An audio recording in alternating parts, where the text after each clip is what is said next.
Oi pessoal, aqui é o professor Rafael Ivo e na aula de hoje a gente vai ver um dos tipos compostos mais comuns na programação, que são as strings, beleza? Então vamos lá. Na aula passada a gente diferenciou os tipos em duas classes, os tipos básicos, como os tipos inteiro, real, caractere, que são tipos que são definidos por si próprios, e os tipos compostos, que são definidos pela junção de outros tipos básicos ou outros tipos compostos. E até o momento o único tipo composto que a gente viu até agora é o vetor. Nessa aula a gente vai ver mais um tipo, que no caso da linguagem C, é um tipo composto também, que é a string. String nada mais é do que uma sequência de caracteres, e essa sequência de caracteres é vista dentro do programa como uma coisa única. Esses aqui são alguns exemplos de strings. As aspas não fazem parte da string em si, elas são usadas para indicar que o que estão dentro delas se trata de uma string. Então, como uma string é só uma sequência de caracteres, essa string pode possuir letras, números, caracteres especiais na ordem que você quiser. A linguagem C não trata strings como um tipo básico, que nem os tipos int ou float. Para a linguagem C, uma string é um vetor de caracteres, como os que a gente viu na aula passada. Tanto é que para declarar uma variável string, você declara um vetor de caracteres, como esse. Só tem uma coisa particular em strings. As sequências de caracteres que são vistas como strings na linguagem C possuem um caractere especial para indicar o final dessa string, que é o caractere nulo. E esse caractere nulo ele é representado pelo código /0. Existe uma série desses caracteres especiais representados pelo caractere barra invertida, seguido de alguma coisa, tá? Por exemplo, o código /n, que a gente já viu algumas vezes, serve para o programa pular para a próxima linha. O caractere /t, que é o equivalente a você apertar a tecla Tab, ou seja, a saída do programa vai para a próxima coluna de tabulação. O caractere /v, que desce uma linha verticalmente, mas continua na mesma coluna. O caractere /b, que retrocede um caractere na linha onde o cursor do seu programa está escrevendo atualmente. Os caracteres /aspas duplas e /aspas simples. Ele serve para dizer que as aspas duplas, por exemplo, pertencem à string e não que elas estão delimitando a string. O caractere barra invertida, porque se você colocar só barra para escrever, você vai acreditar que se trata de um desses códigos que eu estou mostrando agora. Então, se você quiser dizer que quer guardar a própria barra invertida, você tem que digitar ela duas vezes.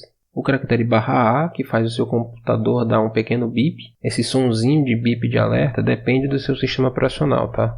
E o caractere nulo que a gente acabou de ver, que serve para indicar onde a string acaba. Certo? Então, agora com essas informações, vamos tentar descrever aqui cada um desses itens que estão aparecendo na tela. O primeiro é uma string normal, o segundo também, a diferença é que é uma string com apenas um único caractere. O terceiro é uma string vazia. O quarto elemento é um caractere, ou seja, não é a mesma coisa que a string. Ele pode ser um elemento de uma string, mas não é um. O quinto elemento vai dar um erro de compilação porque não se trata nem de string nem de caractere. O sexto elemento são duas strings vazias, uma do lado da outra. Isso serve para mostrar o seguinte, que diferente de um documento de texto em que você tem uma aspa iniciando e outra finalizando, na programação aqui as aspas são todas idênticas, tanto para o início quanto para o final. E se você quiser fazer uma string de forma que o conteúdo dessa string seja um par de aspas duplas, então vai ter que escrever como nesse último caso aqui. Dentro do par de aspas, você coloca o par de códigos /aspas duplas. Como strings são a mesma coisa que vetores para a linguagem C, então dá para inicializar strings na mesma hora em que você declara elas, caso você queira. A vantagem aqui é que você pode inicializar strings sem precisar colocar todos os caracteres separadinhos por vírgula. Você pode colocar a string do jeito normal, dentro das aspas, que você vai entender que tem que guardar a string e já vai colocar um caractere /0 no final. Um detalhe legal é que se você inicializar uma string desse jeito, nem precisa colocar o número de caracteres para essa string. Você vai reservar a quantidade exata de espaços para guardar todos os caracteres, inclusive o /0. A gente já viu como declarar uma string e como inicializar uma string, mas a maneira mais comum de manipular strings certamente é você ler strings do usuário e escrever essas strings na tela. E na linguagem C, as funções mais usadas com esse propósito são as funções scanf e printf. Em ambas as funções, você vai usar o marcador %s para indicar o que você quer ler e o que você quer escrever se trata de uma string. Então, por exemplo, nesse código eu tenho o vetor de caracteres nome de 30 posições. E em seguida eu peço para o usuário digitar o seu nome e leio ele usando a função scanf. A leitura do scanf ela vai esperar você digitar Enter para fazer essa leitura. Essa função vai pegar a sequência de caracteres que você digitar e adicionar o caractere /0 no final e armazenar no vetor nome, que agora vai ter a string dele. Um detalhe importante é que no caso de strings, o scanf não pede para colocar o operador i comercial antes da variável. Dá para perceber aí? Então, por enquanto, apenas aceita que funciona dessa forma. Mas mais para frente no curso eu vou explicar por que disso aí. Enfim, continuando aqui no código, a gente tem o printf com o marcador %s para indicar o local onde eu vou colocar a string armazenada na variável nome. E eu vou ter que fazer alguns alertas aqui com respeito à leitura, tá? Primeiro, que nesse código está declarado um vetor de 30 posições, mas em uma dessas posições tem que estar o caractere /0. Isso significa que o usuário só pode entrar com uma string de no máximo 29 caracteres. Então, se você, programador, sabe antecipadamente o tamanho máximo de uma string que você deseja armazenar, reserve pelo menos um espacinho a mais para guardar esse caractere /0, certo? A segunda coisa, a função scanf ela não controla quantos caracteres o usuário vai digitar. Então, se o usuário entrar com uma string com mais de 29 caracteres, esse programa vai acabar fazendo acesso ilegal de memória. E uma terceira coisa, nessa leitura, do jeito que está aí do lado, vai armazenar na string nome o conteúdo que o usuário digitar até o primeiro espaço em branco, certo? Então agora eu vou mostrar esses problemas que acontecem com a leitura de strings e caracteres na linguagem C aqui na prática e como é que você pode corrigir eles para que você não tenha dor de cabeça na hora de precisar fazer leituras desse tipo, certo?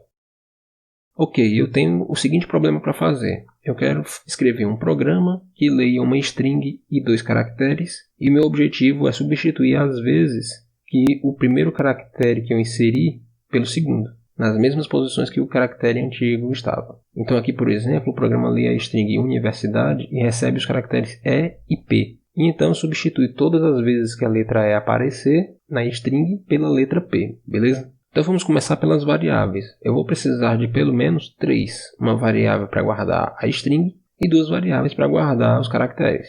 Antes de fazer o que se deve fazer, eu quero testar primeiro então a leitura e a escrita das variáveis. Então eu vou ler aqui a string e os caracteres e depois vou escrever eles na tela só para ter certeza de que o programa leu direitinho, né?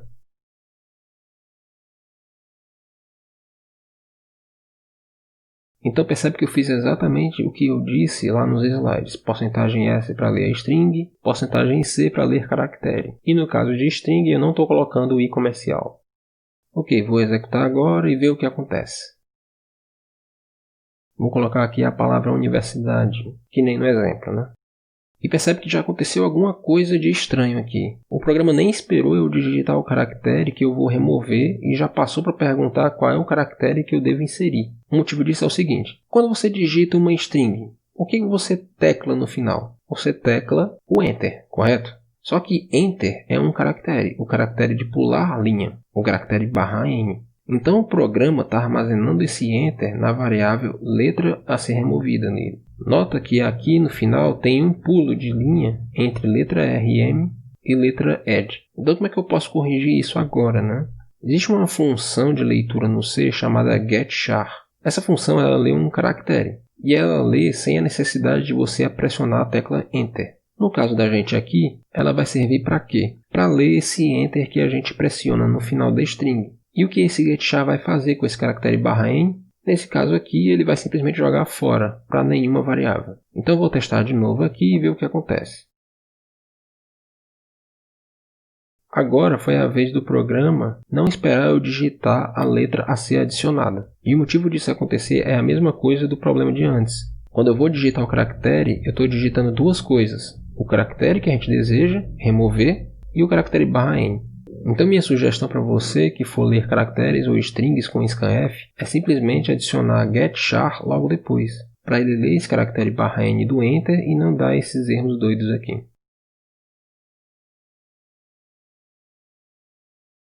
Professor, o senhor disse que não era para colocar strings com espaço em branco. Então o que acontece se eu fizer isso, né? Vamos testar aqui. Eu vou digitar aqui Rafael espaço Ivo. Olha isso, o programa passou direto pelas leituras dos caracteres e já está mostrando o resultado. O que aconteceu aqui, né? Ele inseriu a palavra Rafael na string nome, descartou o meu espaço em branco. Esse espaço em branco acabou sendo capturado pelo primeiro getChar que a gente colocou. Aí a letra I maiúscula foi parar na variável letra removida. O caractere V foi parar no segundo getChar e foi jogado fora. E no final a letra O, que eu digitei no final, entra na última leitura, que é o caractere letra adicionar. A forma que eu vou contar para vocês aqui de como corrigir isso é usando essa outra função chamada getYes. Essa função também é uma função de leitura, mas ela é específica para strings. Ela só lê string. E como ela só lê string, não precisa colocar o %s. Basta colocar a variável string dentro dela e ela faz a leitura. As vantagens dessa instrução é que ela armazena na string todo o conteúdo que você digitar, inclusive os espaços em branco. Ela só encerra mesmo no caractere enter. E ela ainda faz o favor de descartar esse enter, então não precisa colocar getChar depois dela. Então essa função aqui está parecendo ótima, né? Para ler strings pelo menos. Ela tem o mesmo problema do scanf, de não limitar quantos caracteres que você digitar vão entrar na string. Então se o usuário entrar com uma string maior do que o tamanho da variável, vai ter algum problema. E aparentemente essa função tem um problema de segurança, tá? Inclusive o meu compilador GCC aqui do Linux dá esse alerta dizendo que a função getYes ela é perigosa e não deve ser usada. Eu não vou me alongar muito falando sobre essas funções, até porque o comportamento delas pode ser diferente dependendo do sistema operacional ou até mesmo do compilador que você esteja usando. Então vamos à questão agora mesmo em si, agora que a gente já está fazendo a leitura corretamente, né? A questão fala em substituir, então eu vou fazer um laço passando por todos os elementos da string e dentro do laço eu vou perguntando se o caractere que eu estou olhando é igual ao caractere que eu quero substituir. E se for, eu coloco o caractere que eu quero adicionar no lugar. Um detalhe aqui para a condição do laço é que eu não preciso passar por todas as casas do vetor de caracteres. Eu posso parar quando eu encontrar o caractere /0, até porque ele indica o final da string, né? Então pronto, está aí o programa e ele está substituindo um caractere por outro.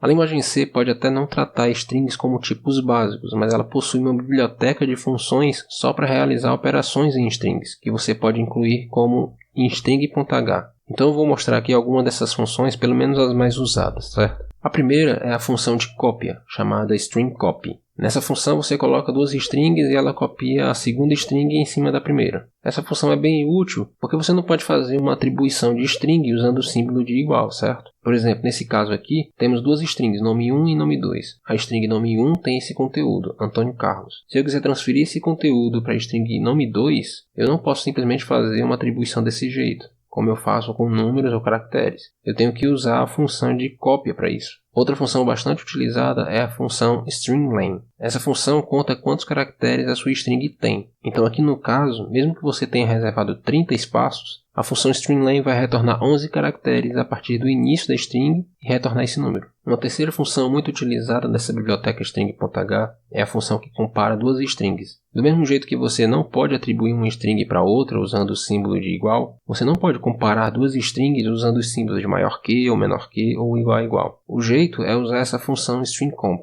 Ela vai comparar duas strings da frente para trás. No primeiro caractere diferente entre essas strings, ela decide qual delas deveria vir na frente se elas fossem colocadas em ordem alfabética. E ela decide isso retornando um número. E aí você tem três maneiras de interpretar esse número. Por exemplo, se você comparar Antônio Carlos com Antônio Silva, vai ver que tudo é igual até o caractere C de Carlos e o caractere S de Silva. Se você comparar a string nome 1 com nome 2 do jeito que está aí, a função stringComp vai retornar um número menor que 0. O que isso significa? Que a string nome 1 deve vir antes da string nome 2. Se eu alterar o nome 2 para Antônio Bruno e agora comparar as strings, a função stringComp vai retornar um valor maior que 0. Isso indica que a string nome 2 deve vir antes da string nome 1. E por fim, se as duas strings forem iguais, a função stringComp retorna o valor igual a 0. Útil para fazer comparação, né, caso você esteja procurando alguma string. E a última função dessa biblioteca que eu vou mostrar aqui é a função de concatenação de strings. Uma função que recebe duas strings e copia a segunda string para o final da primeira. Então aqui, por exemplo, eu estou copiando a palavra ball para o final da string dragon. Note aí que as palavras só não ficaram grudadas uma na outra porque na primeira string eu tinha deixado um espaço em branco para formar Dragon Ball, certo? Bem, gente, por hoje é só. Nessa aula eu falei dessa estrutura muito comum das linguagens de programação, que é a string. A gente ainda vai utilizar essa estrutura muitas vezes a partir daqui, certo? Próxima aula o assunto vai ser matrizes. Até mais!